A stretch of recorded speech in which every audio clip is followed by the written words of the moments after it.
want to give you an overview of three different phases of life in our parish and our diocese. Okay? One of those is going to be referred to as preparing for the wilderness. A second is going to be the story of one parish's odyssey over the last, as Dan said, the last 3.5 years of our life in a theater every week. And the third phase is what's ahead. You'll see in some of the comments I have the chronology of the litigation, and more importantly, what's happening in our diocese to reconcile parishes that have been split apart. So for the next few minutes, I'd like to give you that story. And again, any of you who've been involved in litigation know one always begins with a disclaimer. There's a seal up there of the Diocese of Fort Worth. I speak as an individual, okay, not on behalf of the diocese. So just want to be very clear about that. Been a standing committee member, been a senior warden, but I'm just speaking as myself here. Now I'm going to open this with what could be a somewhat challenging test here. What's wrong with this picture? Now with the lights on, it could be a little bit challenging. But there are two things, for those of you that are astute observers, there are two things that are unusual and wrong about this picture. The first of those is, on the left-hand side, that is a female celebrating at an altar in Fort Worth. Okay? And the second is, if you look to the right, it's actually the presiding bishop. Now, in the picture of the presiding bishop, you'll notice there's a small child. The child is not running away. So I want to begin with pointing out that in most people's view of Fort Worth, girls don't celebrate communion, and the presiding bishop represents all the things that we detest. Not true. Now, I can assure you, she was not there just because she happened to be in town. Okay? In fact, she was there on February 9th, 2009, and here is a picture of the presiding bishop beginning the worship service the morning of a reorganizing convention for the Fort Worth Diocese. And you see her on the right actually blessing a new building during that same trip. None of that happened by accident, because since November 16th of 2008, we had been preparing for what was inevitable. And what I mean by inevitable is that on November 15th, 2008, Jack Eicher and the then leadership of the Episcopal Diocese voted to leave the Episcopal Church. Now, you know and I know, and you just heard Kirk say you can't do that, but they did. Okay? And so for those of us who never intended to be part of that, we'd been preparing for that for some period of time. And on November 16th, 2008, we were dealing with what we had come to understand was the inevitable. So just to give you a frame of reference, prior to November of 2008, the Diocese of Fort Worth represented 55 parishes and missions. It had a little bit over 20,000 members and had been subjected to roughly 30 years of misinformation about the Episcopal Church, but still represented a very diverse views across many different parishes. After November 2008, here's what our diocese looked like. 8 intact parishes, 14 displaced congregations, and 5,000 members. So that's the scene where you see the presiding bishop arriving. As I mentioned, I want to talk to you over the next few minutes about 3 different periods of time. The first of those was getting ready for what you saw as that reorganizing convention.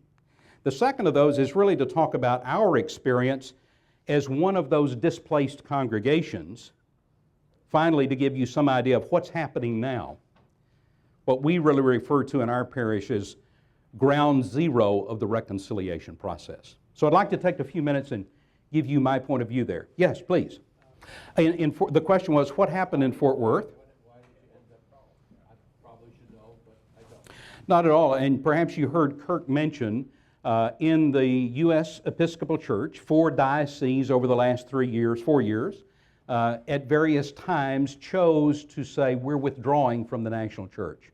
The largest of those was our diocese, which was the Fort Worth Diocese, where the then bishop and most of the clergy and many of the members simply said, we're leaving and we're taking the assets with us. And were you part of that group who left? No, Okay. I'm part of the group that stayed. Okay. A number of reasons. I'll talk about that in just a few minutes, okay? I can give you the short version, okay? But thank you for the question. It also makes me remember to say what I should have. Please feel free to interrupt as we go, okay? Please feel free to interrupt. And thanks for that clarification. The kind of upheaval happening in the larger national church felt very much like a tsunami locally in Fort Worth. The issues, no girls in this club, number one, okay? All male priests and no women allowed.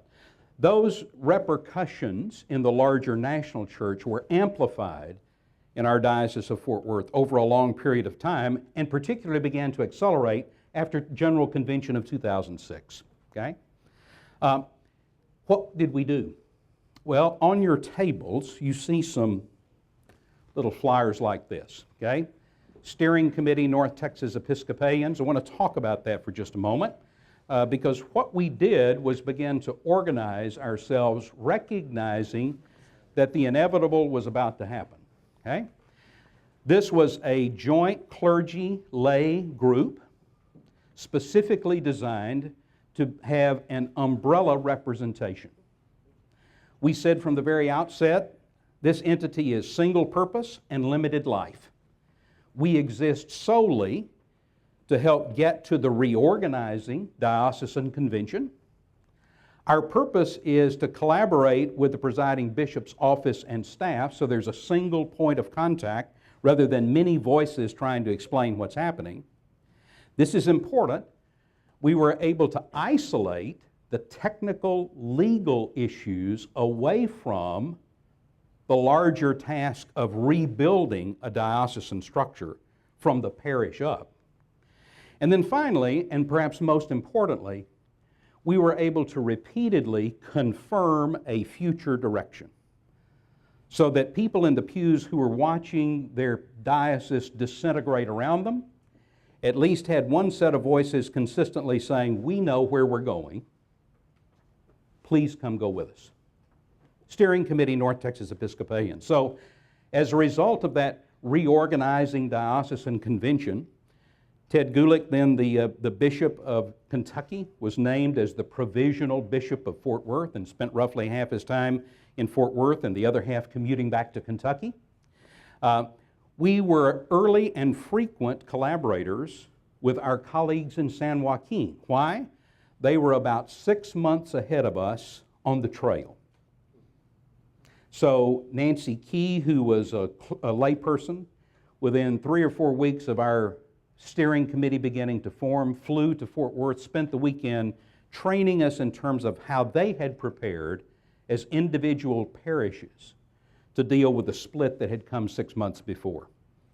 And Mike Glass, is the attorney, the chancellor for the Diocese of San Joaquin. So we had early and frequent collaboration with our colleagues, and surprisingly to most people in Fort Worth, we had immediate and continued collaboration from the presiding bishop's office, herself and her team, because many people feared the national church will do nothing. As it turned out, that was not the case at all, but it was an enormous fear. So once the diocese was reorganized, meaning we've put back together a structure, we've got a provisional bishop, we've got standing committee, we've got trustees, we put the diocesan structure back together, then I'd like to talk for a few minutes about what our journey has looked like at the parish level, because Marjorie and I are parts of St. Albans at Theater Arlington. We've been a part of, since November 16th of 2008, that worshiping community Dan talked about a moment ago that rolls it out every Sunday morning and picks it up every Sunday about noon. I'd like to talk about that. And you met Mother Melanie Barnett Wright, who is our priest in charge, and Melanie is going to talk a great deal more about activities in the parish itself, okay? So I'm just going to give you somewhat of an overview about our life as a parish, sort of week in and week out. Now, I certainly recognized when Kirk spoke that I have to remember I'm on the East Coast. So many people may not recognize Arlington, Texas. I thought I'd give you a frame of reference up here, okay? For those of you that don't know, this is Cowboys Stadium or Arlington Stadium, okay? Those of us that live in Arlington lovingly refer to it as Jerry World, okay? It was one of our options for another place to meet, and they are in the neighborhood, okay? But that's where Arlington, Texas is. It's between Dallas and Fort Worth, okay? And it's most frequently seen when it's time for NFL season. We did not start meeting there, okay? You remember I said that prior to November of 2008, there were 55 parishes and missions. And now I'm going to talk to you about the story of one of those displaced congregations. What does life there really look like? Well, the fact was, nobody else was going to figure out what was next. We had to do it ourselves, okay? We had to do it ourselves. So one of the things that we discovered was space in our downtown Theater Arlington, standalone community theater, seats about 200 people. And one of our other congregants, she and her husband were quite active in the local theater community and managed to work out and negotiate our use of that space. And in fact, even prior to beginning using it for worship space, during that period between March and November, we held public meetings the last Sunday of every month and said, come, we'll talk to you about what's the status of the litigation and what's the plan to get from here to there. So we began using the foyer, and then beginning on November 16th, every Sunday, we began having a worship service there. Now here's what it looks like before, okay? This just happens to be a set at Theater Arlington. Believe me, that's one of the less crowded sets. Melanie will have some specific examples to show you. But this is what it looks like at 8:30, and that's what it looks like at 9:30. Now you may be too far back, but that's a live celebrating bishop in the middle, okay? That's a live choir. By the way, none of them rented, all of them members, okay? Live musicians and real people, okay? So that's what we look like every Sunday morning. And about 60 minutes after that, that's what we look like, because there's a matinee. Okay? So it goes up and it goes down every Sunday. From the very beginning, our parish focused on outreach. And by the way, for those of you that don't know, that's Bonnie Anderson, President of the House of Deputies. We've had many dignitaries come to the theater. Last year, the Executive Council met in February, I want to say. They actually came for a reception at the theater and dinner at the Art Museum next door. So they've all been through to see where we live. But from the very outset, our vestry focused on outreach. We said, we'll take 10 cents of every dollar and convert that to an outreach beginning now.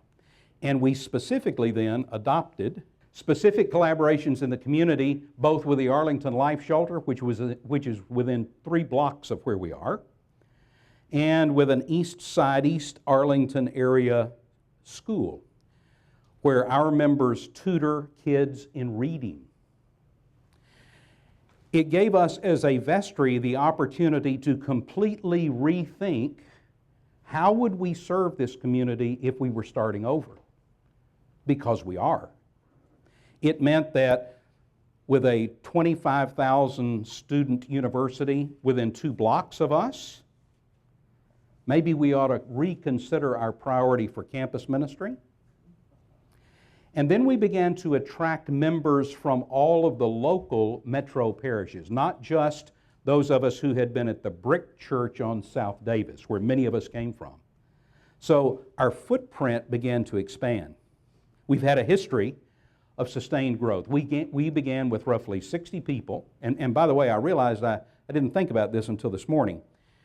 We had no funding from anyone, no diocesan funding. So this was all grassroots. Here's a group of people who say, this is what we're going to do. We began with roughly 60, as Melanie will talk about. We're well over 100. From the very outset, we had at least half-time clergy. Now we've moved that to three-quarter time.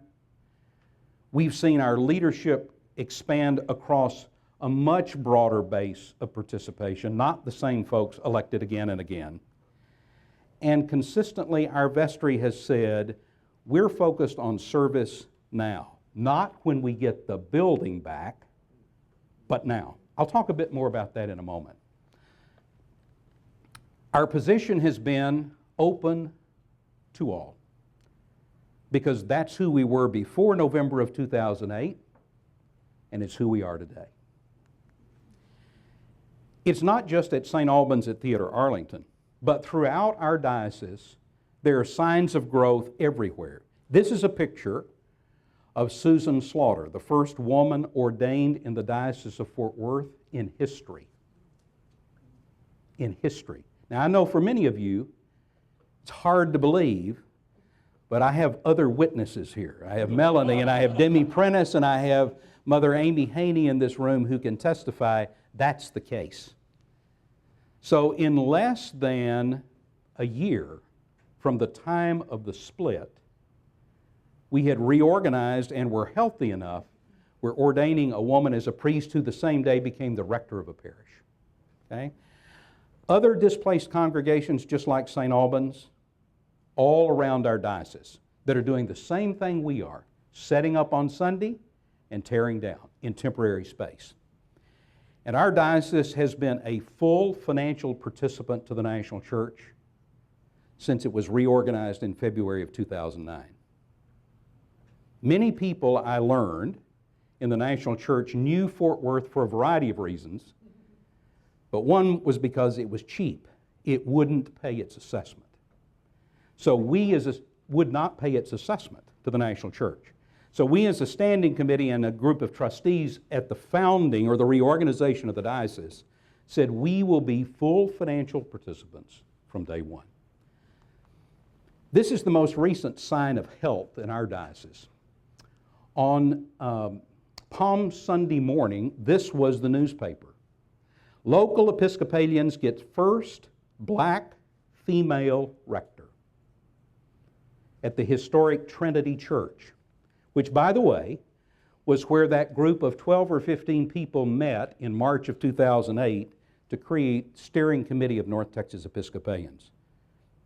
Carly Hughes will begin as the rector on June 2nd, Trinity Sunday. So signs of health throughout our diocese. Part 3. Getting ready for Sunday 1. Now, that is not a typo. That D is supposed to be a large D. And I'm going to give all the credit to Mother Amy Haney, who is hiding in the corner.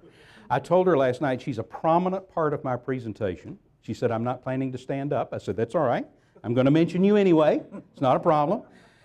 So Sunday 1 really refers to, okay, how do we put this thing back together? How do we put this back together? I call it good news and other news. Okay? This is a headline in the Fort Worth paper from January 22nd, 2011. Judge rules for National Episcopalians. Ball game, right? Not so quickly, please. Let me talk for a moment about stewardship of episcopal assets from a little bit different perspective. Okay? We filed suit in April of 2009. Remember, and by the way, I want you to kind of get a sense of these dates here because it gives new meaning to the word slow. We reorganized in February of 2009. 2 months later, we filed a lawsuit to reclaim the assets. Now, by the way, one of the little sidebars of all of this was in the process of filing, the judge in his wisdom decided, well, you can't have two corporations of the same name suing each other. So if you guys want to do this, you have to sue one another individually. So our individual names are the parties to the lawsuit. Talk about personalizing the conflict. So when you read the lawsuit in Fort Worth, you see names of individuals, okay? Names of individuals, as well as the corporate structure and the national structure. But just a little sidebar to let you know, okay? So we had to refile as individuals. There's been a single ruling, January of 2011, where the judge says, Jack, you have to give it back. No. And you see that it was not until November of 2011, almost a year later, that even with a ruling, we were able to force monthly reporting from all of the parishes and the diocese. It takes a while. And current state, we're in the Texas Supreme Court awaiting a trial date, and a trial date on a very narrow aspect of the lawsuit. The point of this is these things don't move fast, but life on the ground continues to go on. Fortunately, in our diocese, one of the things that's meant is that beginning in November of last year, a diocesan in-reach coordinator, you'll remember Mother Amy Haney, was hired to say, we're going to focus on getting ahead of this reconciliation process. And Amy and a team of people began something called Hope Building, and I certainly wouldn't attempt to talk about the intricacies of this diagram right here, other than to say it represents lots of work by lots of people going on now to prepare for the reunification of all of those people who left all of those buildings and all of those people who stayed behind. Now, we refer at St. Albans to ourselves as kind of ground zero of that reconciliation process. Here's the inventory that Amy and her team are focused on. Today, there are 8 intact parishes. Think brick parishes, okay? There are 14 of us out there wandering around in tents, and there are 33 where no one has held up his or her hand and said, we want to remain part of the Episcopal Church. Get those numbers? 8, 14, and 33. And so part of that process that Amy's leading right now is, how do you go about re-engaging with the laity? Because you can imagine what happened with the clergy. How do you get re-engaged with the laity that are still in those buildings? So let me give you an example for St. Albans. Arlington Metro represents about 400,000 plus in population, 7th largest city in Texas. Okay? In that metro area, we have brick church assets 5, plus 2 missions. But we now have a thriving downtown-based parish with no mortgage debt. So now what? What do you do? Well, we're not certain. But I can tell you from our standpoint, speaking as a St. Albans vestry person, somebody that wants to talk about buildings for a new tomorrow has got my attention, okay? Because we're really eager to learn how other dioceses have dealt with the issue of how do you repurpose all of these assets when the base changes radically. When the base changes radically. So, summarizing, I think here's what we learned. I'll say, here's what I learned. Getting ready for the split, the inevitable, we found that we were sustained by an abundance of resources we could not have predicted. Didn't know about, couldn't have predicted, and could not have been more plentiful or timely.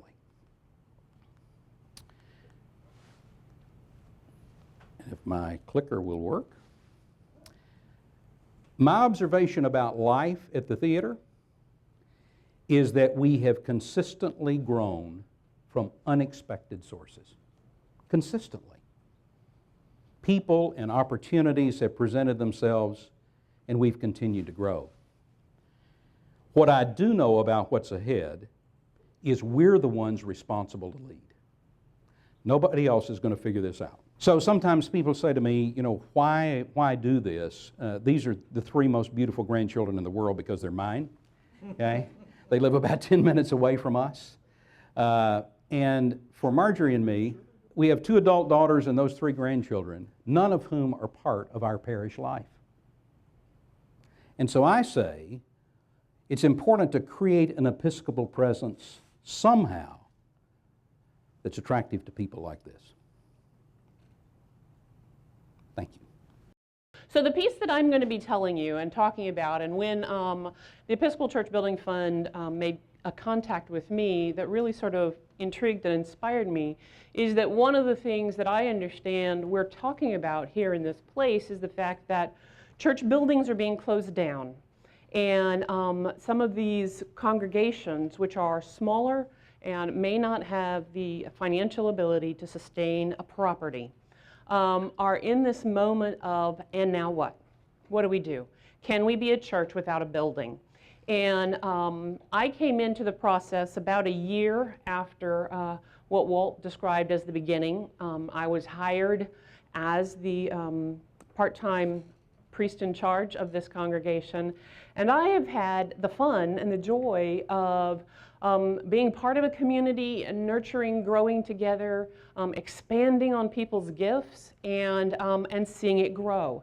And I think the main thing that people tell me when they come to visit our church is there is so much joy in that place on a Sunday morning.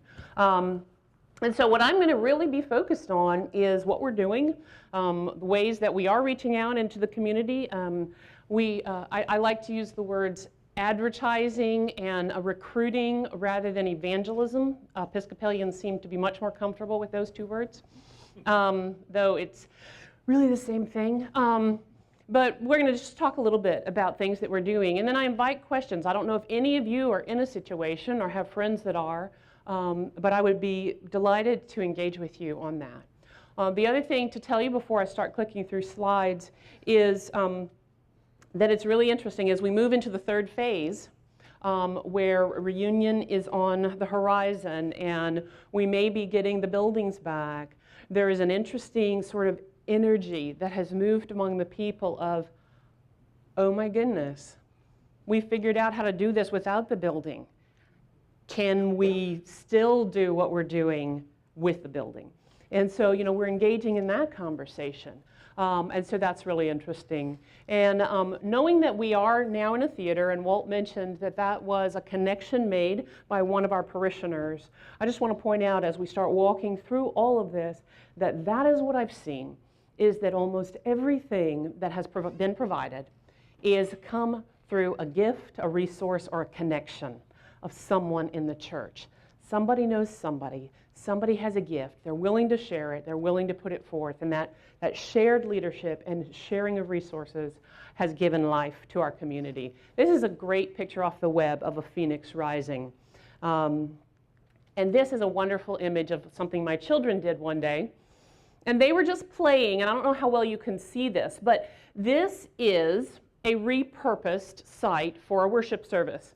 This is actually a Playmobil veterinarian clinic that has been converted into a church. And you'll notice to the side that the cages are now being used for cribs for the babies. 2 end tables have been pulled together for an altar. The bird bath is the baptismal font. And you can just see how cleverly they have redesigned that space to make it into a church. Now, the reason I'm putting this out here to you is that this is what we're talking about. We're talking about tapping into that creative, imaginative spirit that God has placed in each of us. And rather than going, oh my goodness, it's a vet clinic, it's like, ooh, but how? How could we make it a church? And so it was fun for me just to see them doing it. The bishop lends his support and gifts. This is the bishop playing guitar at a women's retreat.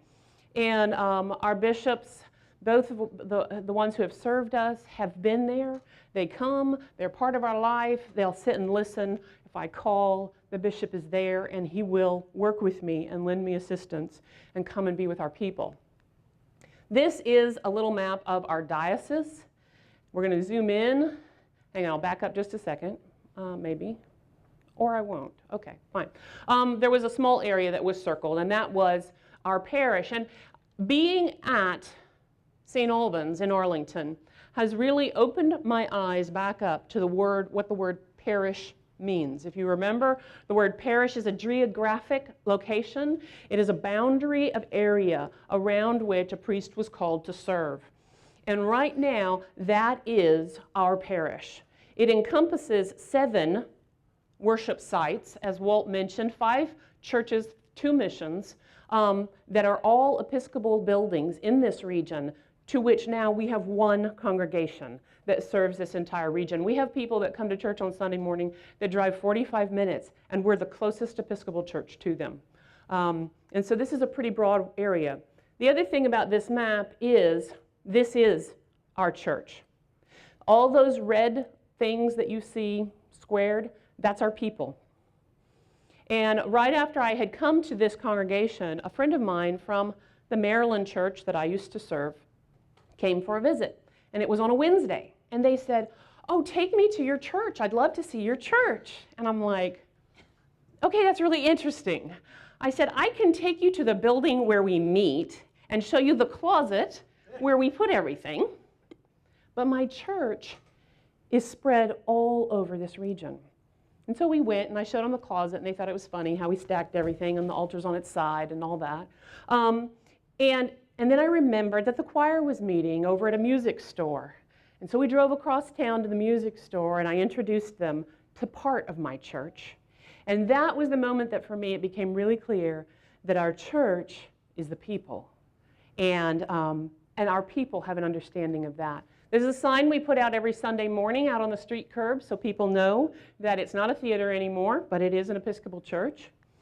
And this is an image that goes on the front of the bulletin, not the bulletin, the flyer that we have available for people to take and share with their friends. We've saved a seat for you. And we talk about that. We have a high emphasis on we are open to all. Our mission statement that we are the hands of the Lord, open to all, reaching out to the community and to the world. And this is something that when I meet somebody for the first time at our congregation, and a new person has come in, and I will just visit with them a minute and say, if you're just visiting, that's great, and we're glad you're here, and we'll pray for you on your journey. But if you're looking for a church, I just want you to know that if you want to get involved here, what we're looking for is not to put you in where we desperately need somebody to serve. But I want you to think about who you are and what your gifts are, and I want you to be able to go home and tell your friends, "You won't believe what I get to do at my church."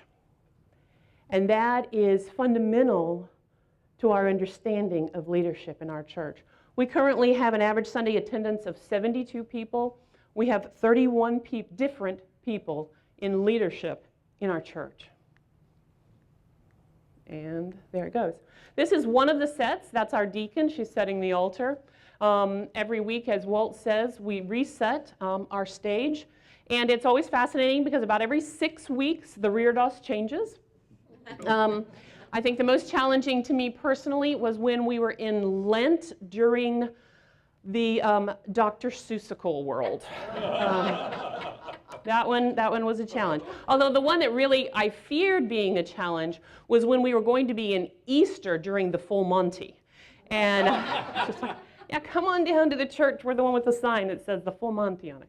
So anyway, okay, there we are. That's up on the stage, and blessing and distributing communion to the choir. This is on Palm Sunday. We walk from the theater down to the nearby neighborhood park with our palm procession. We stop there at the park at the end of the art museum right there behind us, and we do our station and then go back down to the theater to begin the rest of the service. This is not a great picture, but it does show you a little bit out in the lobby of the theater. There are small tables, and that's where we fellowship during coffee hour. That's where we have our coffee hour, and this is after Christmas Eve. We have Christmas cookies and a time to just visit there, and just wanting to point out to you that's what we do. That's also the space that we use for our primary adult ed class. So coming back out into the lobby, people get their coffee, we sit and we have adult formation. Across the street, there are 2 classroom spaces that we have been welcomed to use during that same 3-hour block on Sunday mornings, and that is where we have vestry meetings and our Sunday school classes. We only had the theater for Sunday mornings during that same block of time, so we held a concert with guest artists during the Sunday school hour. And part of the point of bringing this in is the notion of we've got to work with what we have. We couldn't schedule them for the evening because there's theater going on. And so we just said, all right, so instead of doing adult ed, we're going to let them sing. And we were able to enjoy that. This is across the street in the education building where we do various things. And right now we're wrapping presents for an angel tree project in which the church collected many, many gifts. And then we had a wrapping party. And the teenagers, of course, were over in the corner going, you know. But anyway, okay. Here's children wrapping. We're also using that same space to do palm crosses, Paisenki eggs. And the reason I wanted to put this slide in was once again talking about building on the resources in the congregation. We had 2 different individuals who had a fascination for Paisenki eggs. So rather than just doing only the palm crosses, we said, sure, why not? And we had a couple of years of really enjoying doing that work and making something beautiful.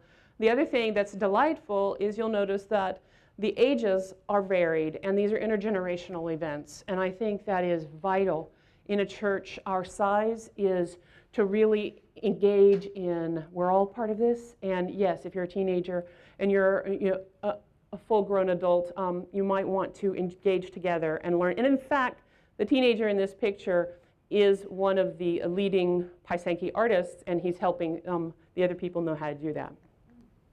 This is the upstairs classroom, and that currently, and you see in that picture, that is a gathering of our pastoral care team as it was at that time. And this is the same classroom being used for our children's Sunday school during the morning Sunday school hour. All right, so I'm going to pause with that for just a moment and say that is our space.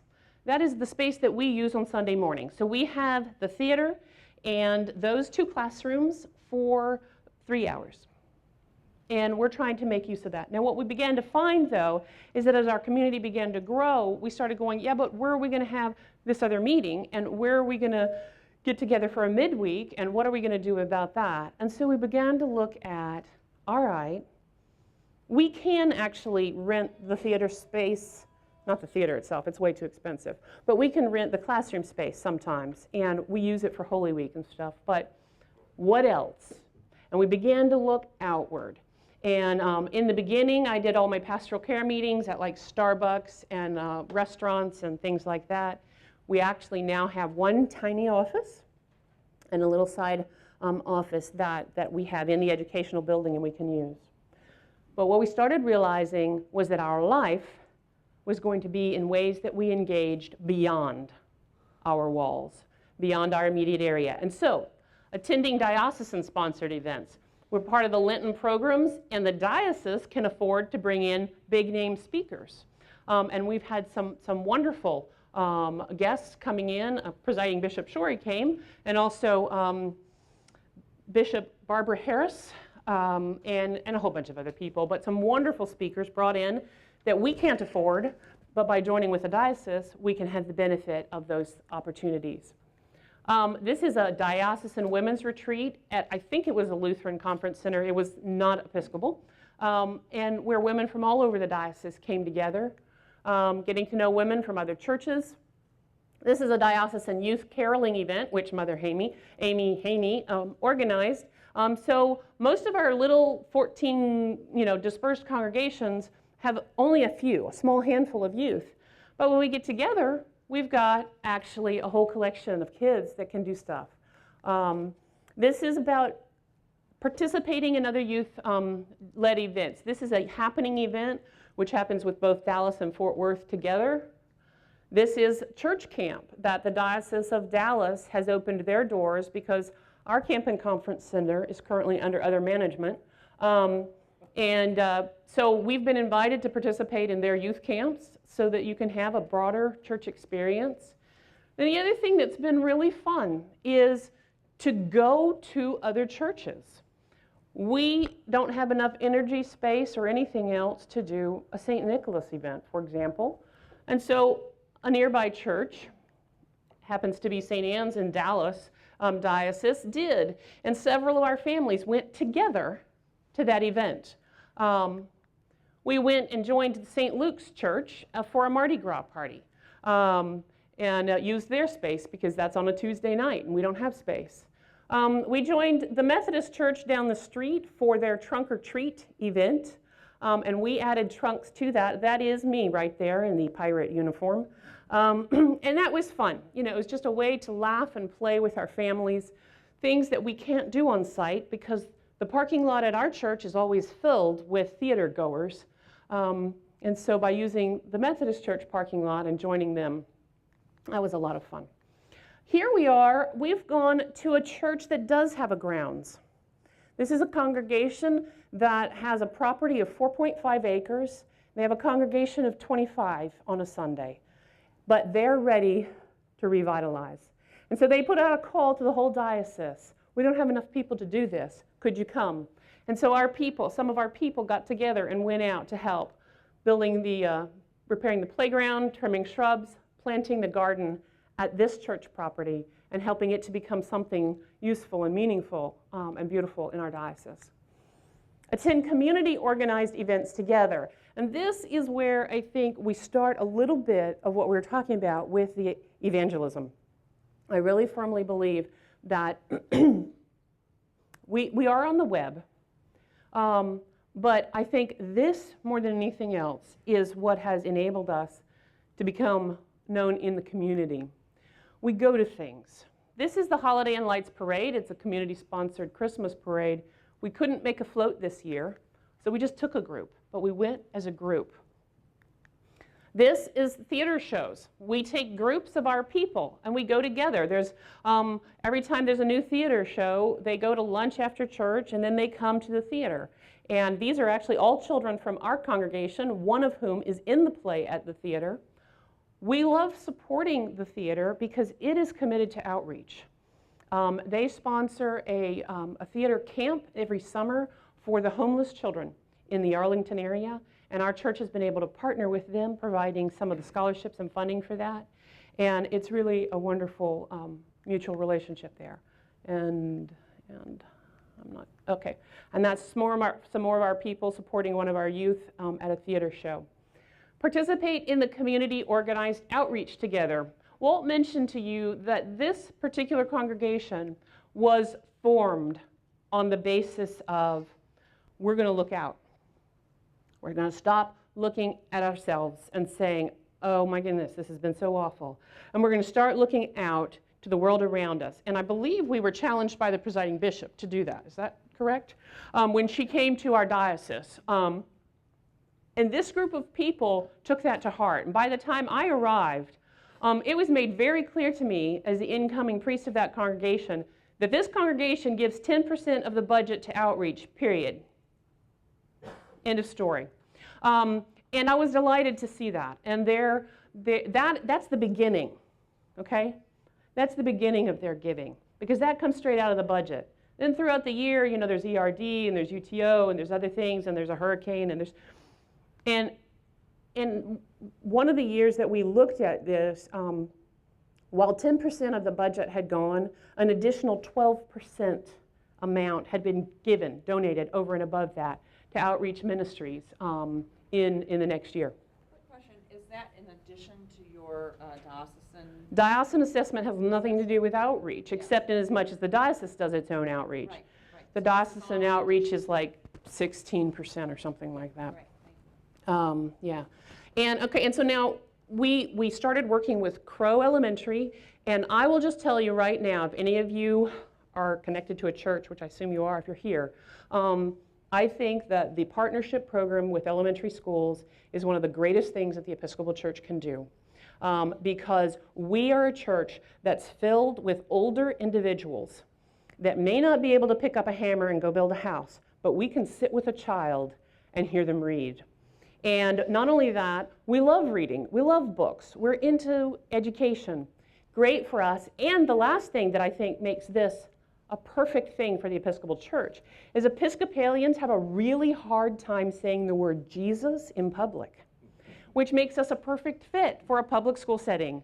And, you know, if every church would partner with an elementary school, preferably one that's lower income or whatever, in your neighborhood, we would see our nation changed, because these children need to be loved, and they need to have somebody listen and just be there with them. And it has changed that school, and it has changed our hearts as we participated in that.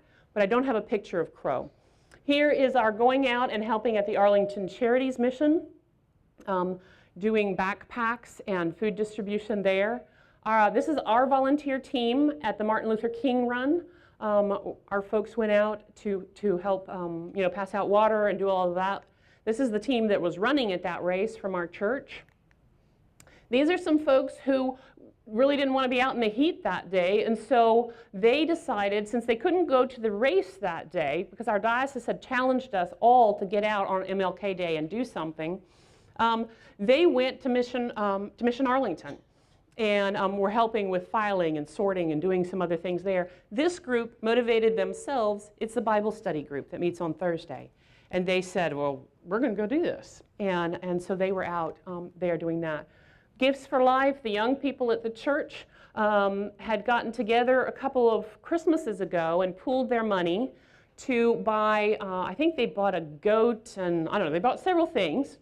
And right now, the young people are engaged around a notion of how could we make a big gift for ERD. And I don't know if it's going to work, but they're inspired around actually pulling together their theater friends and putting on the performance of Godspell, and then using the proceeds from that to raise $8,000 to give to ERD to buy a well and to put in,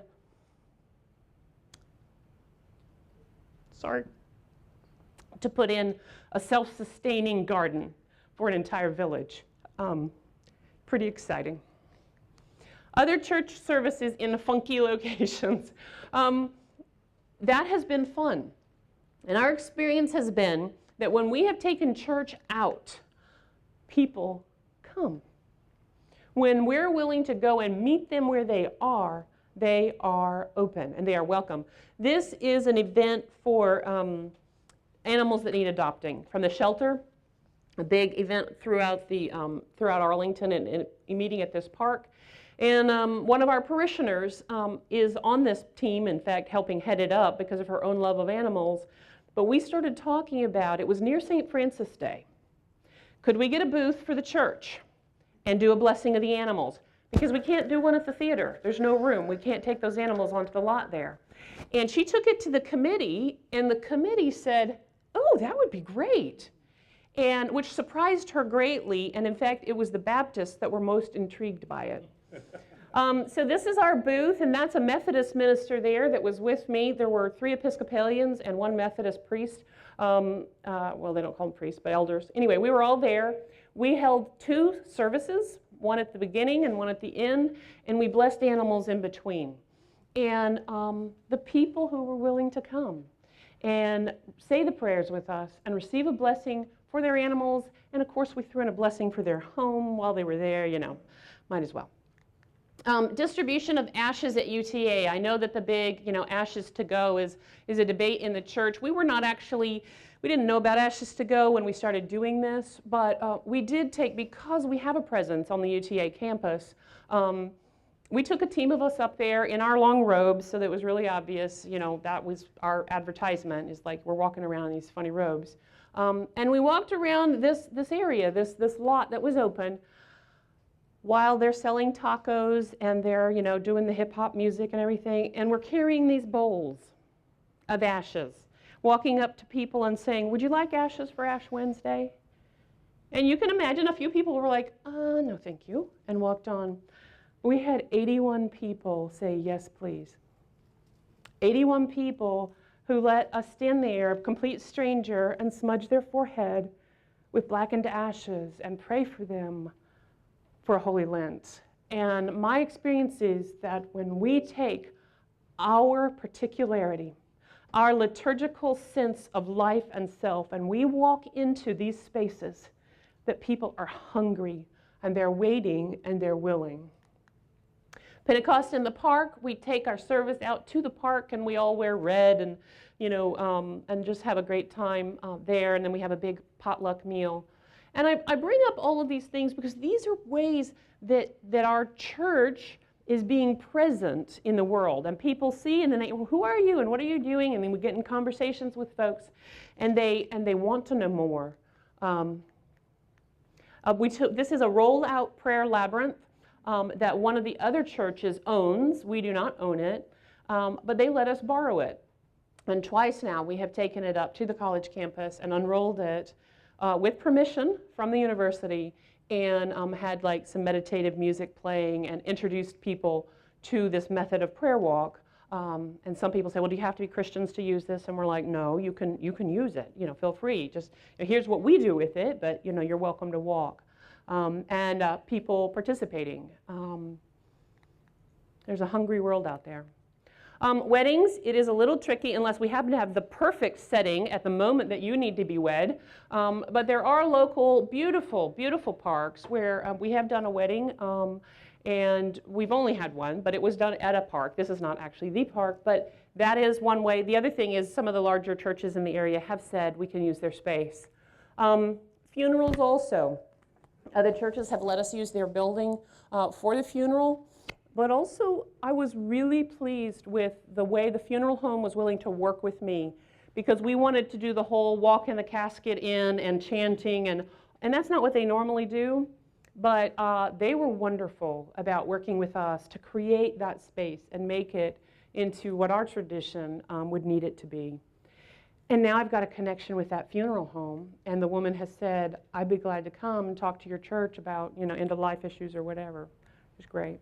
Talking about resources and using the resources that you have in your diocese. This is the home of a member of our diocese, and there's one more picture. There's gorgeous, beautiful garden, and this was opened up for our use for a one-day retreat during Lent. But those kind of opportunities are all over the place if we will be open to them and invite people to share. Meeting congregation members' homes, that's one of the big things that we do. We hold Bible studies in homes. This is an after caroling party that someone hosted with cocoa and cookies. This is at the home of one of our parishioners who lives at a senior center, who helped coordinate with us to come to the center and do a caroling event. So we went to their home and gave a gift of caroling, and then we went to the other home and had cocoa. Oh, and I liked that slide, I don't know, because that's just beautiful to me, right? The intergenerational event that is there being displayed. Those are all our parishioners. They all came out to sing for that caroling event. Youth events, having youth events partnering with other churches so you have more youth, and meeting in various people's homes. There's the game night for the youth.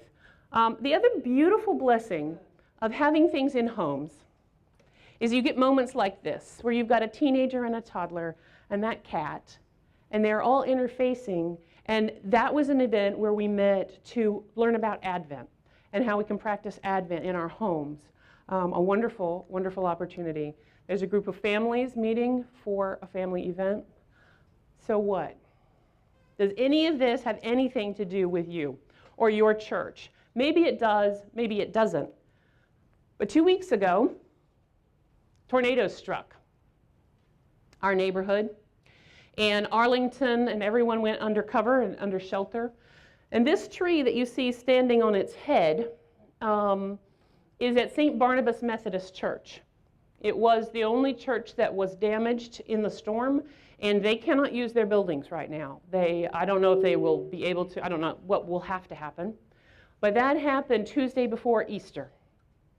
On Thursday, I went up to their church to walk around and see what can we do? How can the community help? And this is the sign that was posted in front of their building. The building may be down, but the church is still standing. And I thought how strongly that speaks to what we're talking about.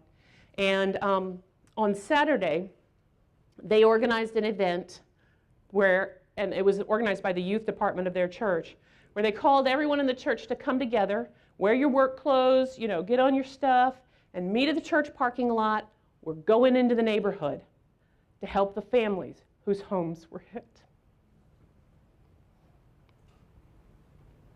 And when I heard that that's what they were doing, and my parishioners know that I do this all the time, so when I heard that that's what they were doing, I thought, that's what our church did, was when the storm hit, we turned our eyes outward. And because of it, we saw life and we saw growth going on. That is a nebula in our solar system. It's called the Phoenix Nebula.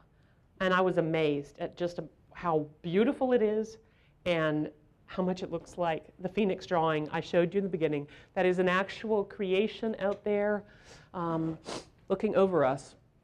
And the other thing, some of you were asking about the growth. When I came, we were running about 51 on Sundays. At this point, our average Sunday attendance is about 72. Our numbers have grown to where we have about 130 people on our books.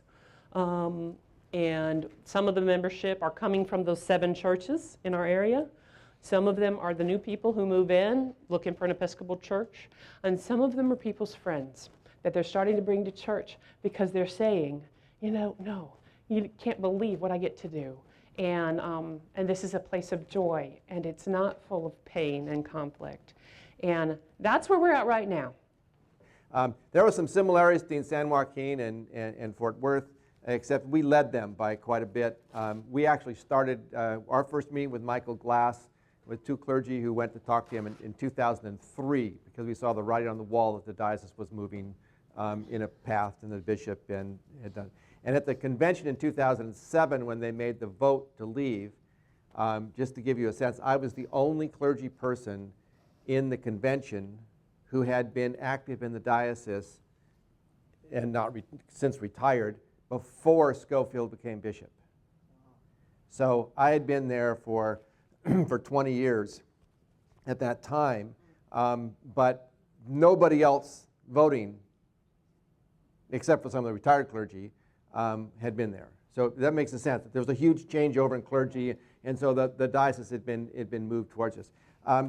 Some similarities, although our ASA prior to the split was about a little under 4,000, and our ASA in the diocese is about 1,000. So it's about 1/4 of the diocese stayed.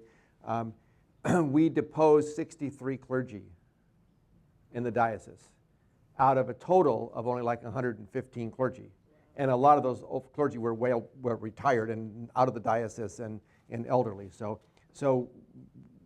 there were very few clergy. So of the 50, it was almost identical, 53 congregations in the Diocese of San Joaquin, 8 parishes stayed, or in missions, some missions, and we ended up with 11 congregations that were partials, and then 2 more parishes joined. One mission where the lay people rebelled, and it was a very small place, but they got 22 out of 24 votes that they want to stay in the Episcopal Church, and they locked the clergy out.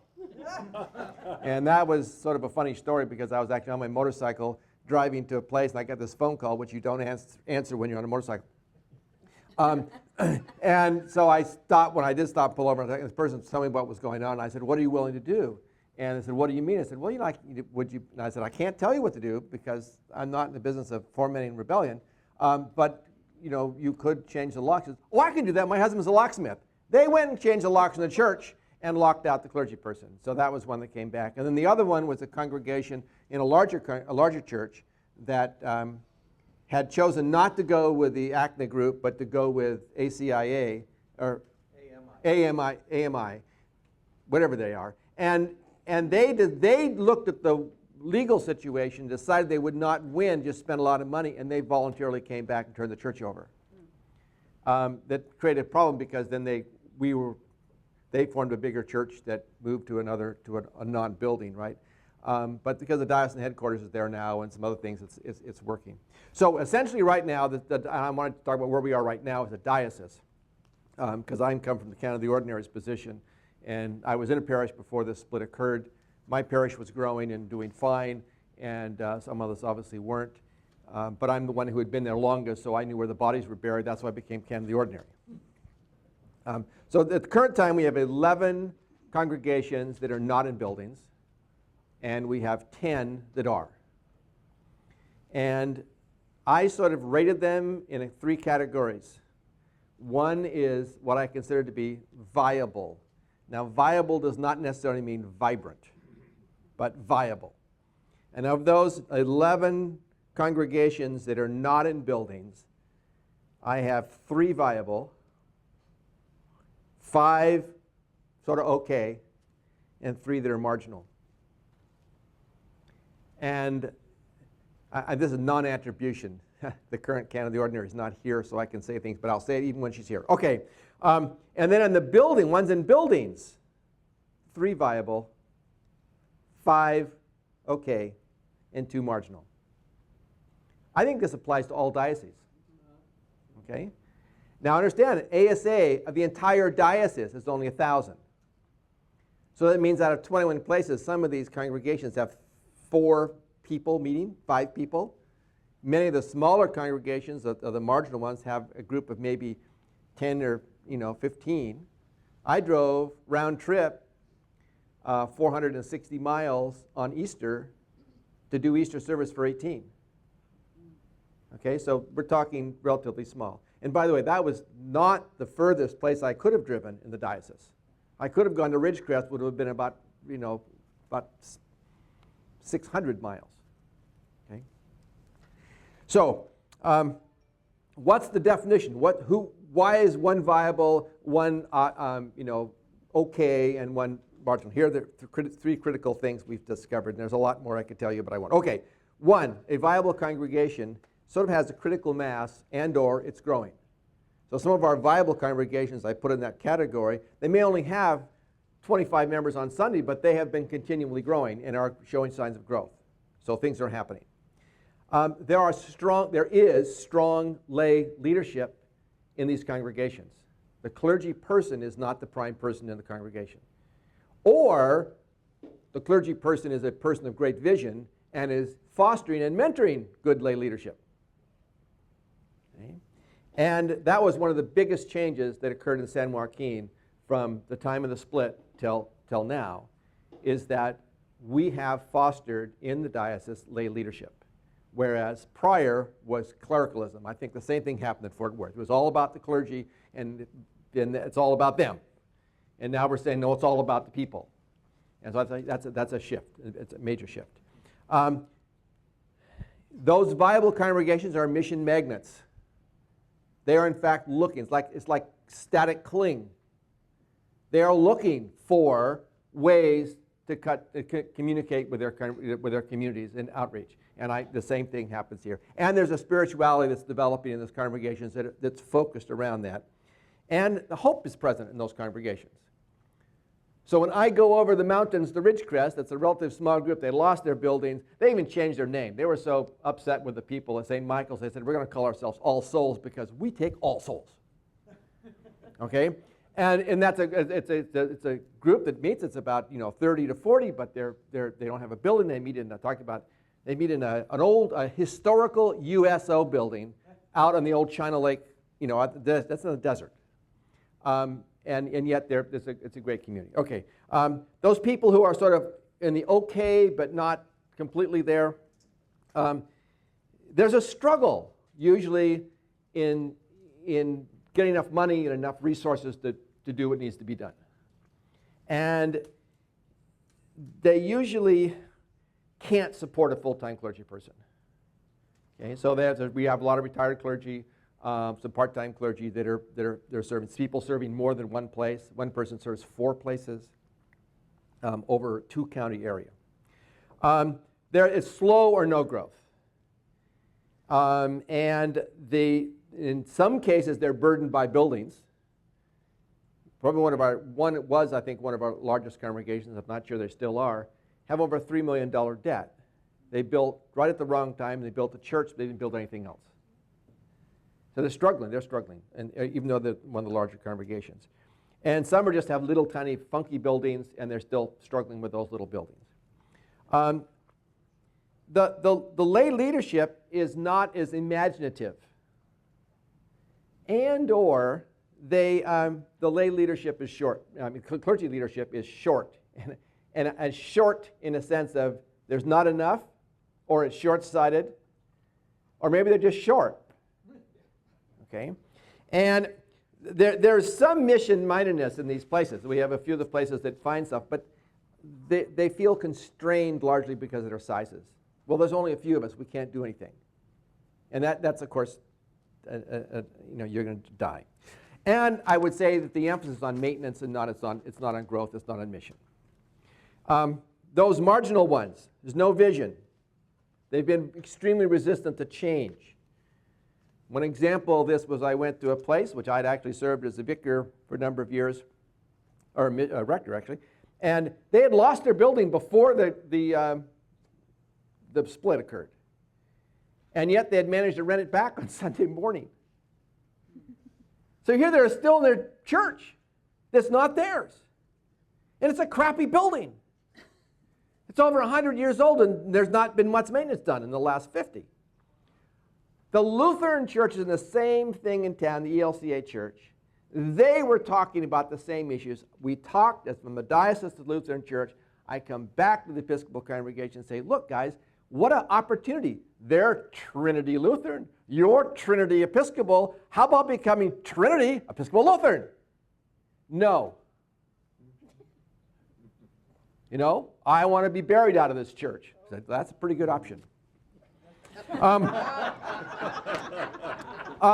There is it's marginal mission. There's almost no sense of mission, or very little. It's hard to, and if you do have a mission, it's a encouraging mission. Not a whole lot of the people are involved in it. Okay, so that's a challenge. And in many cases, they're still mourning the loss of their building. They're still saying, well, if only we could go back, things would be okay. And in this case of Trinity, it's like, so what's going to be okay about getting this building back? There's no parking. There's not much of anything. It's a cute building for 1893. Okay? And of course, there's small numbers discouraged, and the gatekeepers are keeping the gate locked. Okay, you all know about gatekeepers. This is a major problem. In some of these smaller congregations that are very marginal, you have a few people who are still, still holding the reins and still got the gate closed.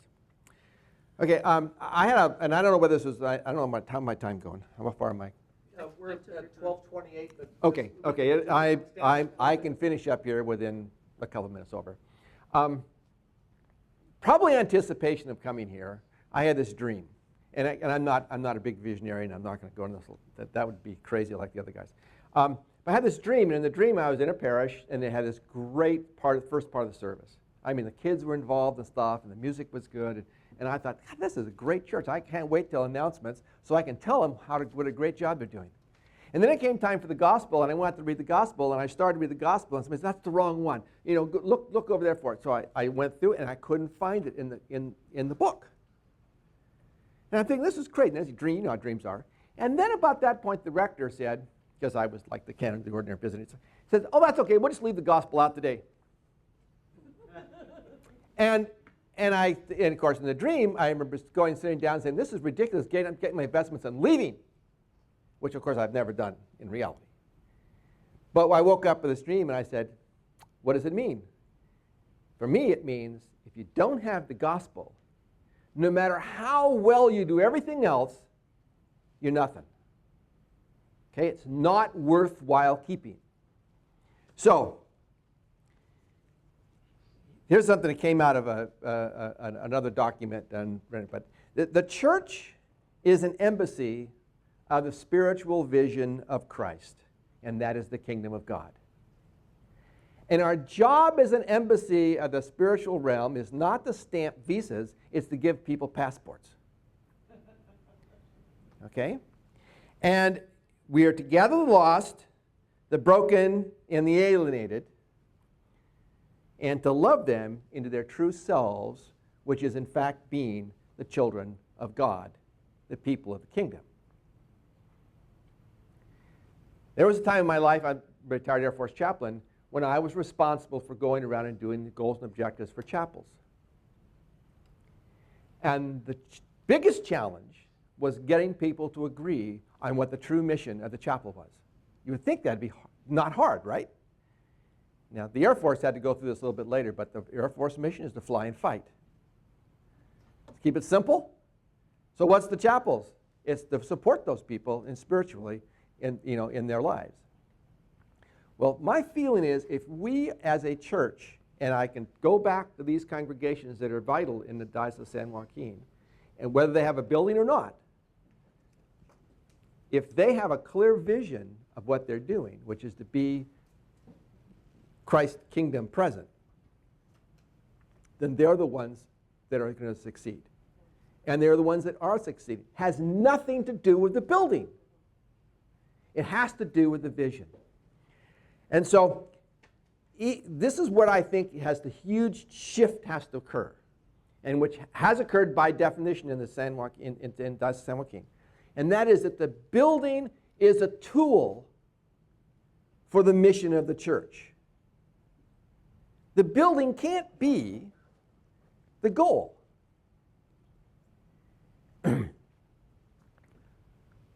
When I was at Trinity Madera, within the first month, if you're a rector, you always change everything to start in the first month, because then people will be pissed at you, but you're still on your honeymoon and they can't divorce you yet. I changed where the altar was. I changed the altar rail. I tried to make it more better liturgical space. About 6 months later, at a funeral, one of the members came out and she berated me, and how could I have the audacity to change the church around? And so I very gently tried to explain to her about liturgical presence and why we did this and whatever. She said, I'm not talking about the altar, she said. I'm talking about the couch that I donated for the narthex, and you moved it.